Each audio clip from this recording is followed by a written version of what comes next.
عقیدہ آخرت، اللہ کی بارگاہ میں کھڑا ہونے کا تصور، یہ انسان کو سوار دیتا ہے۔ یہ ایک ایسا مراقبہ ہے جو تزکیہ نفس کر دیتا ہے۔ انسان کا باطن سنور جاتا ہے، اخلاقیات میں تبدیلی آتی ہے۔ پھر کوئی کیمرہ بھی نہ لگا ہو نا، کوئی بھی نہ دیکھ رہا ہو تو بندہ پھر بھی نیک ہو جاتا ہے، کیونکہ اس کا خیال ہوتا ہے میرا رب مجھے دیکھ رہا ہے، صبح قیامت میں اپنے رب کی بارگاہ میں کھڑا کیا جاؤں گا۔ تو عقیدہ آخرت کی مضبوطی، اس تصور کا مضبوط ہونا امت مسلمہ کے لیے نہایت ہی ضروری ہے۔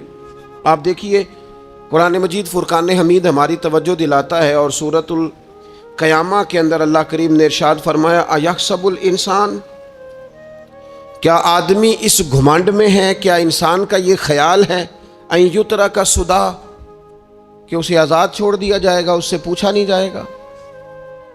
کیا انسان یہ سمجھتا ہے اس سے کوئی سوال؟ ایحسب الانسان، کیا انسان اس گمان میں ہے، اس گھمنڈ میں ہے ان یترک سدی، کہ اسے آزاد چھوڑ دیا جائے گا، کوئی پوچھنے والا نہیں ہوگا؟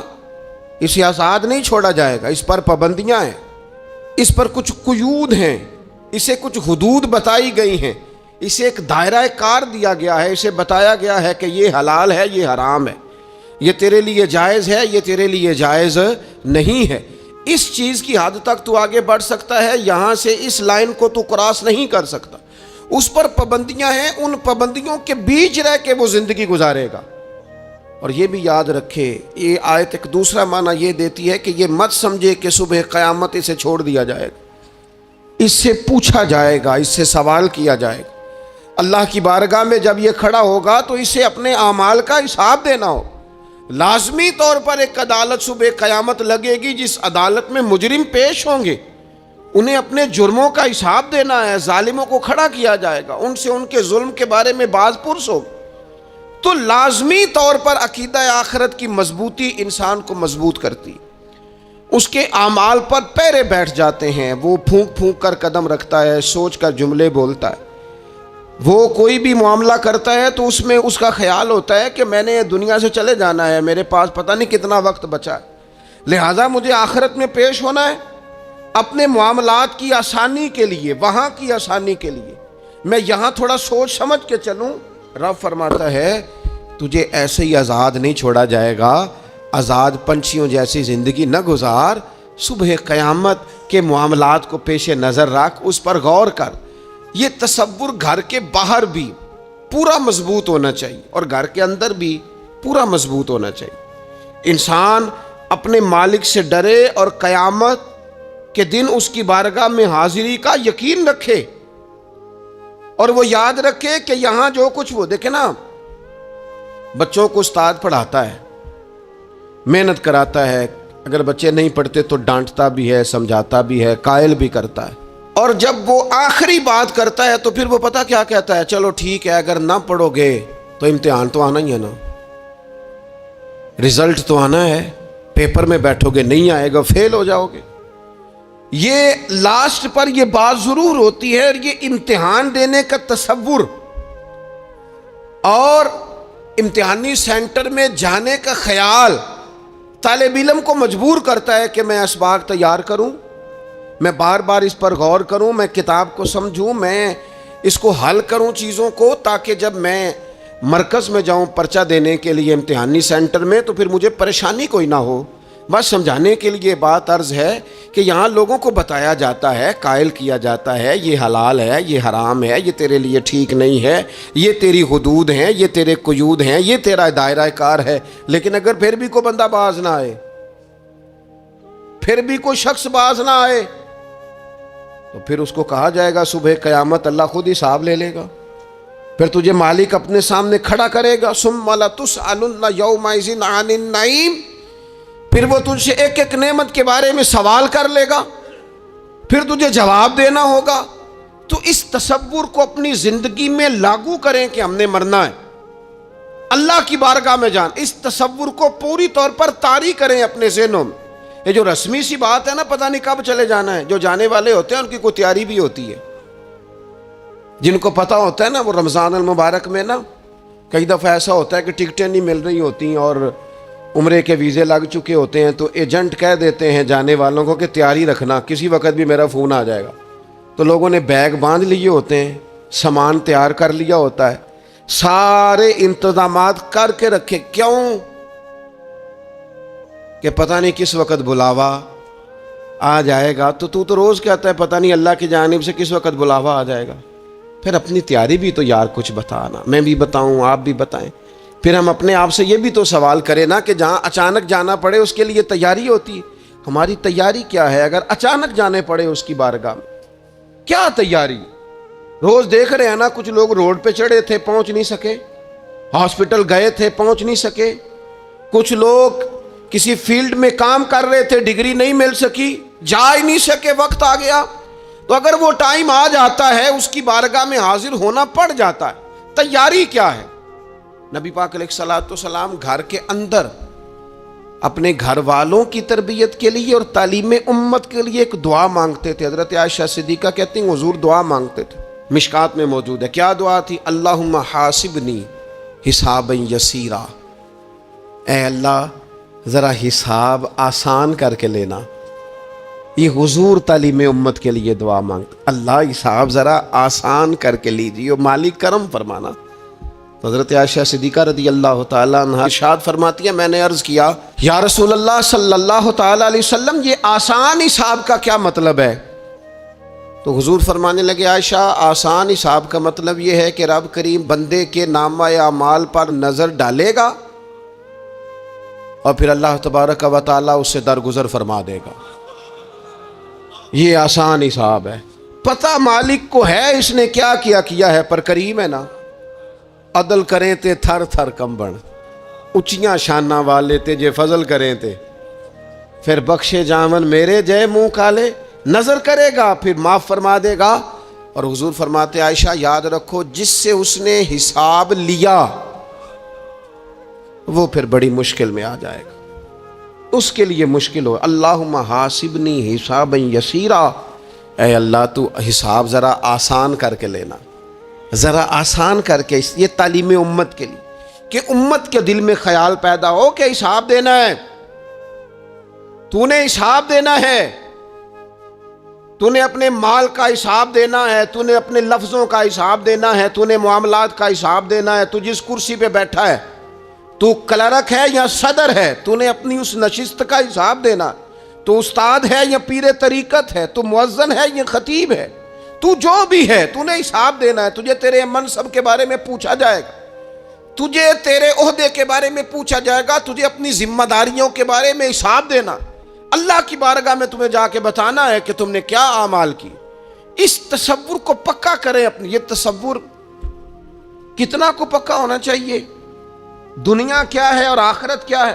ہمارے ہاں لوگوں نے بہت بڑا لمبا چوڑا دنیا کا تصور بنا لیا ہے. کار جہاں دراز ہے، لمبا تصور، دنیا داری کے لیے لمبی منصوبہ بندی دور دور تک. میں نے یہ کرنا ہے، پھر میں نے یہ کرنا ہے، پھر اس کے بعد انشاءاللہ یہ کر دینا. یہ تو آپ نے 300 سال کی پلاننگ بتا دی ہے. یہ تو 300 سال کی پلاننگ بتائی. کیا بتائیں تجھے اے باپ، کیا کار ہائے نمایاں کر گئے. BA کیا، نوکر ہوئے، پینشن ملی، پھر مر گئے. زندگی تو اتنی سی ہے، اتنی لمبی منصوبہ بندی. اس میں آخرت کہاں ہے؟ اس میں اگر کسی مقام پر رب کی بارگاہ میں حاضر ہونا ہے تو وہ کہاں ہے؟ جو مرنے والے لوگ ہوتے ہیں ان کا تو جینا کچھ اور طرح کا ہوتا ہے، جن کو جانا ہوتا ہے ان کا رہنا تو کچھ اور طرح کا ہوتا ہے. جن کو کسی جگہ منتقل ہونا ہوتا ہے، جو عارضی مکانوں میں رہتے ہیں، ان کا رہن سہن تو ذرا اور طرح کا ہوتا ہے. لیکن جو ہمارا انداز ہے، جو ہمارا رہن سہن ہے، جو ہمارا طریقہ کار ہے، وہ تو مستقل رہنے کا ہے. وہ تو لگتا ہے کہ کبھی چھوڑنے والے نہیں ہیں. اس میں تو کوئی ایسی چیز نظر نہیں آتی کہ جس میں ہم محسوس کریں کہ ہم نے چھوڑ کے جانا ہے. لیکن نبی پاک علیہ السلام نے جس دنیا کو ہم بہت بڑی دنیا سمجھتے ہیں، حضور نے اس کی مثال کیا دی. صحیح مسلم کی حدیث ہے. دیکھیں کتنا کھول کر اور کتنا آسان کر کے رسول پاک ہمیں بات سمجھاتے ہیں. دنیا کیا ہے، آخرت کیا ہے، یہ والی زندگی کیا ہے، آخرت کی زندگی کیا.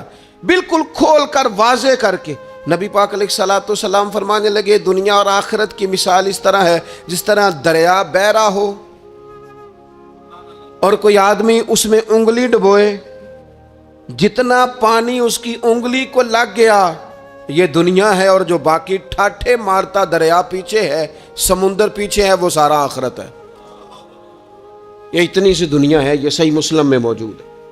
اتنی سی دنیا کے لیے اتنے پاپڑ بیلنا، اتنی سی دنیا کے لیے اتنے ظلم کرنا، اتنی سی دنیا کے لیے اتنے حق ضائع کرنا، اتنی سی دنیا کے لیے اتنے لوگوں کے دل توڑنا، اتنے حقوق پہ ڈھاکہ ڈالنا، اتنا جبر کرنا، لوگوں کا مال کھانا، لوگوں کو تکلیف دینا، عزتیں اچھالنا، اتنی سی دنیا کے لیے۔ حضور فرمانے لگے اتنی سی ہے یہ دنیا، جتنا انگلی کو پانی لگ گیا ہے وہ جنت، جو نری جنت نہیں، خدا کا فضل ہے، جو اللہ کی عطا ہے اپنے بندوں کے لیے۔ میرے کریم فرمانے لگے اس جنت میں وہ نعمتیں ہیں نہ کسی آنکھ نے دیکھی، نہ کسی کان نے سنی، نہ تمہارے دل پر کبھی خیال ہی گزرا ہوگا کہ ہمارا رب ہمیں یہ جی عطا فرمانے والا ہے۔ تھوڑا سا نا 24 گھنٹوں میں کچھ ٹائم اپنی آخرت کے لیے، اپنے سارے معاملات کو مرتب کرتے ہوئے کچھ زندگی کے کام اپنی آخرت کے لیے۔ آپ یقین کریں، بچوں سے لے کر بڑوں تک، ان پڑھ سے لے کر پڑھے لکھے تک، ہم نے جس کو اپنے مزاج کے مطابق کم فہم سمجھا اس سے لے کر دانشور تک دوڑ لگ گئی دنیا جمع کرنے کی۔ وہ ایک سوچ حضرت سلطان باہو رحمت اللہ علیہ فرمانے لگے، ہزاروں لوگ ان کی خدمت میں آیا کرتے تھے تو کہتے ہیں رابدہ طالب کوئی نہیں ملیا، ات جو ملیا طالب زردہ ہو۔ یہ تو دعا کرانے آئے ہیں کہ میرا کاروبار نہیں چلتا، یہ تو دعا کرانے آئے ہیں کہ جناب وہ میرا جو ہے وہ فلانا کیس سلجھ گیا۔ رابدہ طالب کوئی نہ ملے۔ کوئی ایسا تو آتا جو کہتا میری اس سے ملاقات کرا دے، کوئی طریقہ بتائیں مالک معرفت کیسے دیتا ہے۔ کوئی تو ایسا آتا جو کہتا کہ آؤ نہ کچھ باتیں درد کی کریں، کچھ عشق رسول کی تم کرو، کچھ محبت مصطفیٰ کی میں کروں۔ کچھ ایسے آتے جو کہتے آؤ نہ کوئی ذکر چھیڑے صدیق اکبر کا، کوئی بات کریں سیدنا فاروق اعظم کی، کچھ تذکرے ہو جائیں عثمان غنی کے، تھوڑی دیر ہو نہ جائے مولا علی کا تذکرہ۔ کچھ لوگ ہوتے نا ایسے جو اس طرح کے ہوتے، لیکن وہ ہر وقت دنیا داری، ہر وقت اچھا کہیں اکتاتے بھی ہیں نا، تھک گئے کاروبار کر کر کے، کہیں اکتاتے بھی ہیں تو کرتے کیا ہیں، سیر کرنے چلے جاتے ہیں۔ میں جی بور ہو گیا ہوں کام کرتے کرتے، چلو میں اب ٹھنڈے علاقے میں چلتا ہوں۔ کبھی تو ایسا ہونا تو کہے میں نے بچوں کو بھی وقت دیا ہے، دوستوں کو بھی دیا ہے، یاروں کو بھی دیا ہے، صحت کو بھی دیا ہے، میں نے ٹائم اپنے شوق کو بھی دیا ہے، اب میں کسی کو ٹائم نہیں دوں گا، یہ چند گھنٹے میں صرف رب رسول کی بارگاہ میں حاضری دوں گا۔ تو ذرا جم کے قرآن پاک پڑھے، تو ذرا ذوق سے درود پاک پڑھے، تو ذرا شوق سے میرے محبوب کی نعت سنے، تو سارا زمانہ بھول جائے اور تو رج رج کے دعا مانگے، اپنے رب کی بارگاہ میں اپنی پریشانیاں عرض کرے، اپنے اندر کی کیفیت بیان کرے۔ دل جو سخت ہو گیا ہے، ذہن جو سخت ہو گیا ہے، جو طبیعت میں وہ نورانیت نہیں آ رہی، اس کی تو بات کرے، تو اپنے رب کی بارگاہ میں معافی کا سوال کرے، تو اس سے قیامت کے دن درگزر کرنے کے لیے عرض کرے، کچھ تو ایسا ٹائم نکلے۔ لیکن دوستو ہم تو بالکل الجھتے ہی جا رہے ہیں۔ وہ معاملات زندگی ہیں کہ ختم ہی نہیں ہو رہے، شوق ہیں کہ ختم ہی نہیں ہو رہے، باتیں ہیں کہ بڑھتی چلی جا رہی۔ دور گزر گیا جب لوگ کہتے تھے کہ کوئی درود پاک بتائیں جس سے سرکار راضی ہو۔ ایک کی مسئلہ ہے کام نہیں چلتا، ایک صاحب آئے کام نہیں چلتا، میں نے کہا سورہ واقعہ پڑھا کریں، کہتے ہیں حضرت میں بڑی دیر سے پڑھ رہا ہوں۔ میں نے کہا چلیں کچھ صدقات دے کے دیکھ لیں، کہنے لگے بڑی دیر سے دے رہا ہوں۔ میں نے انہیں ایک اور وظیفہ بتایا، کہنے لگے یہ بھی مجھے کسی نے بتایا تھا، بڑی دیر سے کر رہا ہوں۔ تو میں نے انہیں کہا پھر میری ایک ناقص رائے یہ ہے کہ سارا کچھ کرنے کے بعد اگر ابھی تک پھر بھی آپ سمجھ رہے ہیں نا آپ کی مرضی کے مطابق آپ پر دروازے نہیں کھول رہے، پھر آپ صبر کریں، جو میرا رب چاہتا ہو اس پہ راضی رہ کے دیکھیں، ذرا راضی رہ کے دیکھیں، پھر دیکھیں کہ مالک کا فیصلہ کیا ہے۔ وہ آپ کے حق میں کوئی رحمت والا فیصلہ ہی فرمائے گا، پھر ذرا انتظار کر کے دیکھیں، پھر ذرا صبر کر کے دیکھیں۔ پھر وہ کہتا وبشر الصابرین، محبوب یہ جنہوں نے صبر کیا ہے انہیں میری رحمت کی خوشخبری سنا دو۔ پھر وہ کہتا ہے باقیوں کے پاس مال ہوگا، دولت ہوگی، اقتدار ہوگا، بڑا کچھ ہوگا، ان اللہ مع الصابرین، صبر کرنے والوں کے ساتھ رب کریم ہوگا۔ پھر ذرا ٹھہر ہی جائیں، پھر تھوڑا حوصلہ ہی کر لیں، پھر اس کے فیصلے کا ذرا انتظار کر کے دیکھیں۔ ہم نا من چاہیے زندگی کے پیچھے پریشان ہیں اپنی آخرت کے، اور آخرت کرتی کیا ہے؟ جب آپ کا آخرت پر یقین پکا ہو جاتا ہے نا، پھر لازمی طور پر انسان کے اعمال سنورتے ہیں۔ آپ یقین کریں سنورتے ہیں، 100% سنورتے ہیں۔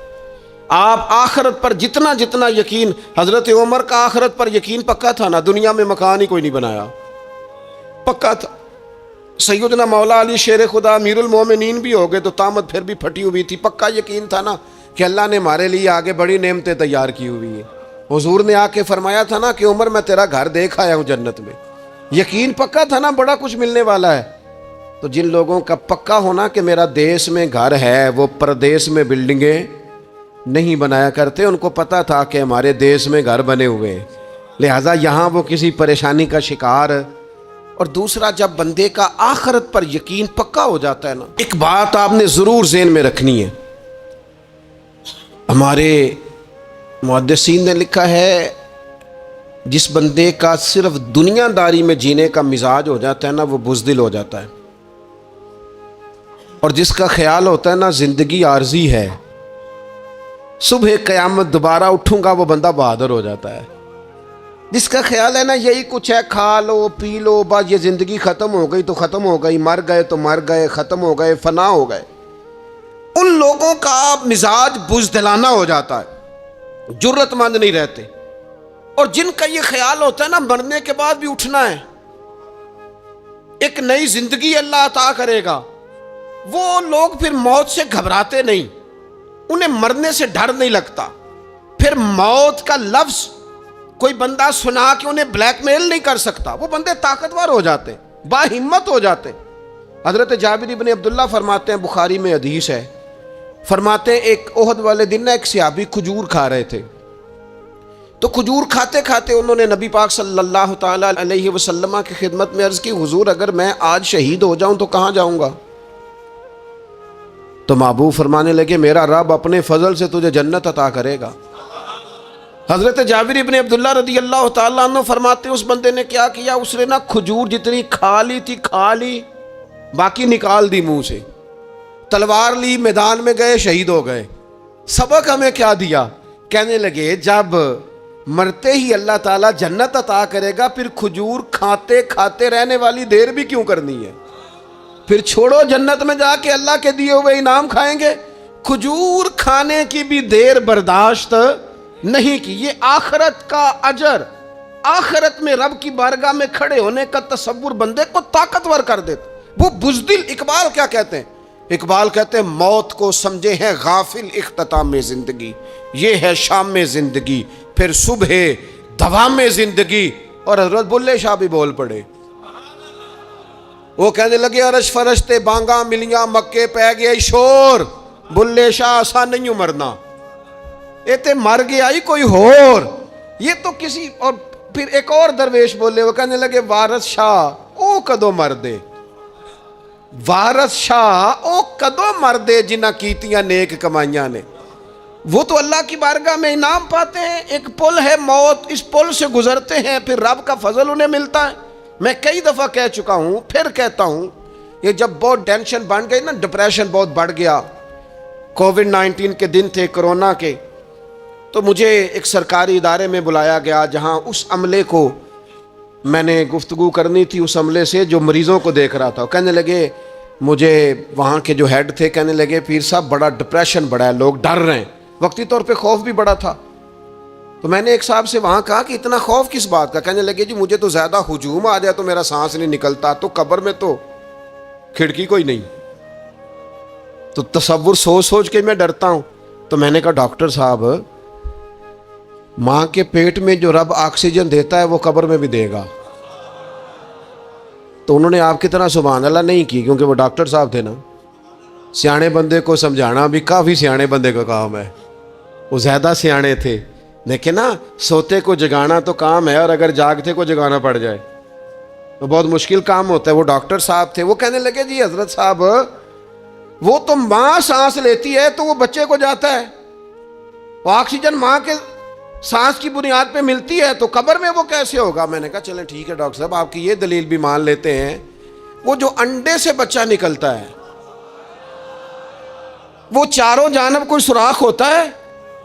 ڈاکٹر صاحب نے قلم چھوڑ دیا، رکھ دیا۔ میں نے کہا چلو یہ بھی بتاؤ زندہ ہی نکلتا ہے؟ کہنے لگے بالکل۔ تو میں نے کہا سونا بھی نکلتا ہے؟ کہنے لگے بڑا ہی پیارا ہوتا ہے۔ میں نے کہا انشاءاللہ جب ہم قبروں سے نکلیں گے مصطفیٰ کا صدقہ، یوم نحشر المتقین الی الرحمن وفدا، رب کہتا ہے تم جب نکلو گے نا قبروں سے، متقی مومن جب نکلیں گے تو رب کی بارگاہ میں مہمان بنا کر پیش کیے جائیں گے۔ اے رب دے پرونے ہون گے قیامت میں، وہ مہمان بنا کر پیش کیے جائیں گے اللہ کی بارگاہ، مہمان بنا کر۔ دوستو قبر صرف دوزخ کا گڑھا نہیں ہے، دوزخ کا گڑھا بھی، لیکن اس کے لیے جس نے دنیا میں رہ کے صرف دنیا کٹھی کی، آخرت کے لیے جمع کچھ نہیں کیا، اور جس نے یہاں رہ کے وہاں کے لیے کوشش کی، صبح سے شام تک ڈرا کہیں میرا رب ناراض نہ ہو جائے، کہیں حضور کی بتائی ہوئی حدیں معاذ اللہ مجھ سے کراس نہ ہو جائے، جس نے محتاج زندگی گزاری اس کی قبر گڑھا نہیں، کھڈا نہیں، بلکہ حضور فرماتے ہیں روضۃ من ریاض الجنہ، اس کی قبر تو باغ ہے، باغ۔ ایک منٹ کے لیے صرف سوچنا، بندہ فوت اور سیدھا اسے باغ میں چھوڑا ہے کوئی؟ باغ ہے قبر، باغ، اور باغ بھی معمولی نہیں، معمولی کیاری نہیں، روضۃ من ریاض الجنہ، جنت کے باغوں میں سے باغ، اور باغ اتنا سونا ہے جس میں آنکھ کھلے گی تو پہلی زیارت ہی مدینے والے رسول کی نصیب ہوگی۔ تو خوف آتا ہے وہاں جاتے ہوئے۔ پہلے بھی میں نے کہا تھا، پھر کہتا ہوں، او مرحوم آسی نے کہا تھا آج پھولے نہ سمائیں گے کفن میں آسی، او قبر کی رات ہے ان سے ملاقات کی رات، آج تو ملاقات۔ تو یہ جو عقیدہ آخرت ہے یہ انسان کو بزدل نہیں کرتا، بہادر کر دیتا ہے۔ جو لوگ عقیدہ آخرت نہیں رکھتے بزدل ہو جاتے ہیں، اور لازمی طور پر بزدل ہو جاتے ہیں۔ اسی طرح یہ جو عقیدہ آخرت ہے یہ صبر و تحمل پیدا کرتا ہے، انسانی زندگی میں ٹھہراؤ پیدا کرتا ہے۔ انسان محسوس کرتا ہے کہ کل دنیا یہ نہیں، آگے بھی اللہ بڑا کچھ عطا فرمانے والا ہے۔ اس کے مزاج کے اندر تحمل، بردباری، سکون رہتا ہے۔ یعنی نہیں بھی اگر کسی مظلوم کو انصاف مل سکا دنیا میں تو وہ پھر بھی بے صبرا نہیں ہوتا، وہ ٹھہراؤ کا شکار ہے، اسے پتہ ہے قیامت کے دن بھی ایک عدالت لگے گی، اللہ کی بارگاہ میں جانا ہے۔ نبی پاک علیہ الصلوۃ والسلام نے فرمایا اگر سینگوں والی بکری نے بغیر سینگوں والی بکری کو تکلیف دی ہوگی تو قیامت کے دن اسے بھی بدلہ دینا پڑے گا۔ تو یہ تحمل پیدا کرتا ہے، انسان کو ایک حوصلہ ہوتا ہے کہ ساری عدالتیں یہاں نہیں، قیامت میں بھی لگنی۔ جب انسان عقیدہ آخرت رکھتا ہے نا تو پھر اس کے لیے نا رب کے رستے میں خیرات کرنا بڑا آسان ہو جاتا ہے۔ پھر نہ وہ محسوس کرتا ہے کہ میں نے سارا کچھ یہاں کے لیے جمع نہیں کرنا، کچھ میں نے وہاں کے لیے بھی جمع کرنا ہے۔ وہ پھر اپنی آخرت کے لیے کچھ نہ ایک بینک آخرت کا بھی بنا لیتا ہے، اس میں بھی کچھ نہ کچھ جمع کراتا رہتا ہے۔ اسے پتہ ہوتا ہے کہ میں نے اللہ کی بارگاہ میں حاضر ہونا ہے، وہاں کی بھی کچھ نہ کچھ تیاری۔ نبی پاک صلی اللہ تعالیٰ علیہ وسلم نے بکرا بھیجا گھر میں ذبح کرنے کے لیے، تو سرکار تشریف لائے سر شام، تو فرمایا کیا بنا؟ عرض کی یا رسول اللہ صلی اللہ تعالیٰ علیہ وسلم سارا بانٹ دیا ہے، محلے داروں میں، رشتہ داروں میں، غریبوں میں سارا بانٹ دیا، بکرے کی ایک دستی صرف بچی ہے، آپ کے لیے رکھی ہے۔ تو حضور نے توجہ کیا دلائی، محبوب نے کس طرف رخ کیا؟ حضور فرمانے لگے اپنے اہل خانہ سے، ازواج مطہرات سے، کریم فرمانے لگے عائشہ وہ جو تم نے بانٹ دیا ہے نا وہ سارا ہی بچ گیا ہے، وہ سارا ذخیرہ ہو گیا ہے، وہ جمع ہو گیا ہے آخرت کے لیے، وہ ہمارے پاس بچ گیا ہے۔ یہ جو تم سمجھتے ہو نا یہ بچا کے رکھا ہے، یہ تو ہم استعمال کر لیں گے، وہ ہم نے سیو کر لیا ہے، وہ بچ گیا ہے۔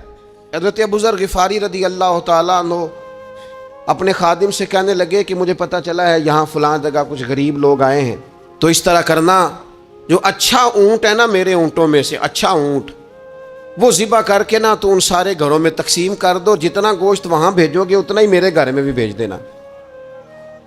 آپ کا وہ خادم کہتا ہے میں نے اپنی سمجھ کے مطابق اچھا اونٹ ذبح کر کے گوشت بنا کے میں نے بانٹا، اور میں نے اس طرح کیا کہ وہ حضرت ابو ذر غفاری کے گھر بھی اتنا ہی گوشت بھیجا جتنا تمام غربا کے یہاں میں نے بانٹا تھا۔ شام کو جناب ابو ذر غفاری اپنے اونٹوں کے باڑے میں آئے جہاں باندھا کرتے تھے اپنی حویلی میں، تو آ کے دیکھا کہ وہ سرخ بہترین اونٹ جو سب سے بہترین تھا وہ تو کھڑا ہے۔ تو آپ اپنے خادم سے کہنے لگے میں نے تمہیں کہا تھا جو سب سے اچھا ہے اس کو ذبح کرنا، تو وہ کہنے لگا حضور وہ باقیوں میں سے سب سے اچھا تھا، اس سے ہی تھوڑا سا کمزور تھا، اور یہ تو آپ کی سواری کے لیے ہے نا، یہ تو آپ کے کام آتا ہے، اس پہ تو آپ سفر کرتے ہیں، اس لیے میں نے اسے چھوڑ دیا، اور اس کے بعد جو سب سے اچھا تھا وہ میں نے ذبح کر دیا۔ تو حضرت ابو ذر غفاری فرمانے لگے تو شاید سمجھا نہیں، میں اسے بھی سواری کے لیے رکھنا چاہتا تھا پر اپنی آخرت کی سواری کے لیے۔ میرا دل تھا وہ جو آخرت میں سفر کرنا ہے نا، دشوار گزار گھاٹیاں ہیں، ان گھاٹیوں کے لیے وہ اونٹ میرے کام آ جائے گا، لہذا میں نے تجھے کہا تھا جو سب سے بہتر ہو وہ دے دینا تاکہ ذرا میری آخرت کی سواری بن جائے، تاکہ میں ذخیرہ کر لوں۔ بڑا دیا بال بچوں کو، بڑا دیا بہن بھائیوں کو، بڑا دیا دوست احباب کو، بڑے قرضے دیے ادھر ادھر، لیکن ساری زندگی دیے، ایک موقع پر صرف آپ نے کسی کو انکار کیا نہ، ایک موقع پر، تو وہ پچھلے جو 99 دفعہ آپ نے دیا ہوتا ہے وہ اس کا بھی منکر ہو جاتا ہے۔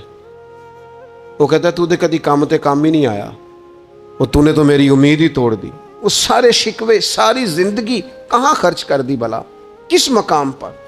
اور یہاں حال یہ ہے کہ حضور فرماتے ہیں جب تو صدقہ دیتا ہے تو رب اسے اپنے دستے قدرت میں لیتا ہے، اور اس طرح تمہارے صدقے کو پالتا ہے جس طرح تم اپنے گھر میں بچھڑا نہیں پالتے، اس طرح صبح قیامت تمہیں وہ نتیجے کے طور پر پلا ہوا صدقہ ملے گا۔ ہم اپنی آخرت کو چونکہ اس لیول پر یقین نہیں لاتے الا ماشاءاللہ، لہٰذا اس کی تیاری کے لیے ذخیرہ نہیں کرتے۔ اپنی آخرت کی تیاری کے لیے ذخیرہ کریں اور کوشش کریں کہ اور یہ عقیدہ اپنی اولادوں میں، اپنے متعلقین میں، اپنے احباب میں اس کو راسخ کریں۔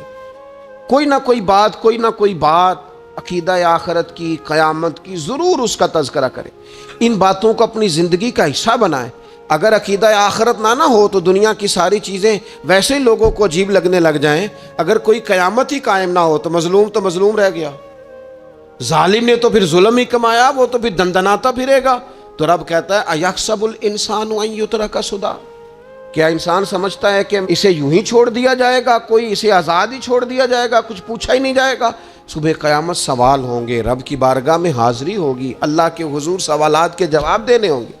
لہٰذا اپنی زندگی کے اعمال کو مرتب کرتے وقت، کوئی بھی کام کرتے وقت ایک تصور ضرور ذہن میں رکھیں کہ مجھے صبح قیامت اس کا حساب دینا ہے۔ یہ جو جواب دہی کا تصور ہوتا ہے یہ انسان پر پہرے دار ہوتا ہے، یہ اس کو مضبوط کرتا ہے، اس کی عقیدے کی بنیادیں اس کے عمل کو طاقتور کر دیتی ہیں۔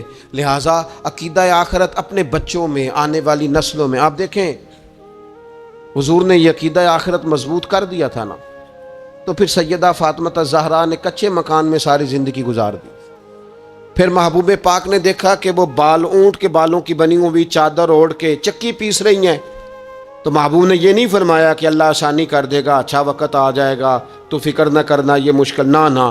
محبوب کریم نے فرمایا فاطمہ دنیا میں تھوڑی مشقت برداشت کرو، اللہ آخرت کی ساری سعادتیں آپ کو یہ عطا فرمائے گا۔ گویا کریم نے فرمایا آپ کو یوں ہی زندگی گزارنی ہے، یہی طرز رکھنی ہے، اسی طرح ہی آپ کو وقت گزارنا ہے۔ جو آرام کا وقت ہے وہ اللہ تعالیٰ جنت میں عطا کرے گا۔ عقیدہ آخرت کی مضبوطی، تھوڑا سا ہمارے ایک بڑے قریبی دوست تھے، بڑا میرا ان سے پیار تھا، 34.5 سال عمر، خود ہارٹ اسپیشلسٹ ڈاکٹر، لیکن یہ پچھلے ہفتے وہ مریضوں کو چیک کر کے نیچے آ کے دفتر میں بیٹھے ہیں۔ ایک تو لوگ کہتے ہیں نا ہسپتال پہنچ جاتا تو شاید بچ جاتا، تو ہاسپٹل کے اندر ہی تھے، اور ابھی چڑھتی جوانی، 34-35 سال عمر، لیکن کمال یہ تھا کہ میرے جیسے کئی لوگوں نے بھی آنسو اس لیے بہائے کہ اتنی چڑھتی جوانی میں، اتنے خوبصورت ماحول کے اندر بھی انہوں نے مزاج خیر خائی کا بنایا ہوا تھا، ہر شخص سے حسن کلام اور رب رسول کی طرف اپنا لگاؤ، نماز کی پابندی، جب بھی حال پوچھنا تو کہتے تھے اللہ اور اس کے رسول کا فضل ہے۔ تو اپنی زندگی میں جن لوگوں کا تصور آخرت مضبوط ہو جاتا ہے وہ کئی دفعہ جلدی بھی سمٹ کر چلے جائیں تو ان کے حق میں رحمت والے فیصلے ہوتے ہیں۔ اللہ تعالی ہمیں سمجھنے کی توفیق عطا کرے۔